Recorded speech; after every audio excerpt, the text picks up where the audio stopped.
8h04. Cláudio Humberto, direto de Brasília, também com um destaque aqui na abertura do Jornal Gente da Semana, né, Cláudio? Bom dia. Bom dia, Thaís Freitas. Aqui a semana, a cidade está esvaziada e olha, tem umas pestes que vão ficar fora da cidade que até faz muito bem aqui ao ambiente. Mas o fato é que, do ponto de vista político, um esvaziamento. Marco Antônio Sabino daqui a pouco vai tratar desse assunto. O que eu trago aqui como destaque é a entrevista, uma breve entrevista, mas importante, do ex-presidente Jair Bolsonaro ontem ao nosso colega, Milton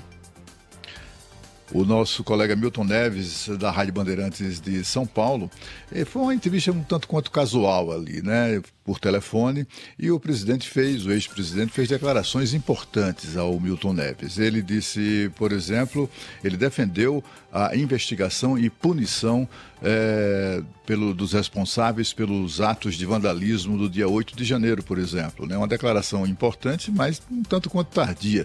Ele deveria ter feito essa condenação ou recomendar, defender a punição dos envolvidos quando isso aconteceu lá atrás. Mas ele disse também que a acusação de que aquelas pessoas, a maioria idosos, casais de idosos, etc., aposentados, que estavam lá enrolados na bandeira do Brasil, protestando na esplanada dos ministérios, chamar todas essas pessoas de golpistas e de prendê-las, inclusive, processá-las por tentativa de golpe de Estado, etc. e tal. Ele acha tudo isso um exagero, um excesso e portanto, diz que essas pessoas, na verdade, apenas protestaram. Isso não tem muito a ver com aquelas que praticaram vandalismo. Estas, sim, segundo ele, devem ser punidas. Mas uma parte importante também dessa entrevista do ex-presidente Bolsonaro foi quando ele se referiu ao próprio julgamento que está em curso e será retomado amanhã.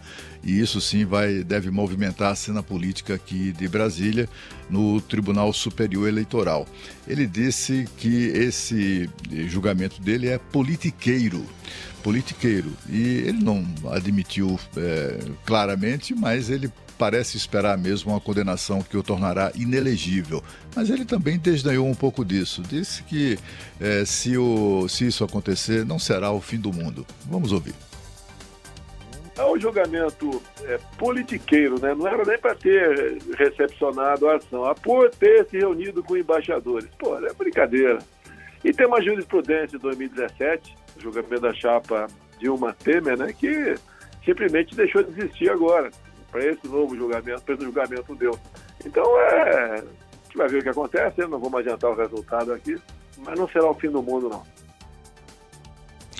Essa entrevista do ex-presidente Bolsonaro foi concedida, como eu disse, ao jornalista Milton Neves, um pouco antes dele ir para o estádio para assistir ao jogo e a vitória do Botafogo contra o Palmeiras. Né? Ele que disse ser torcedor dos dois times. Ele sempre torceu pelo Palmeiras, mas quando ele migrou para o Rio de Janeiro, passou também a torcer pelo Botafogo.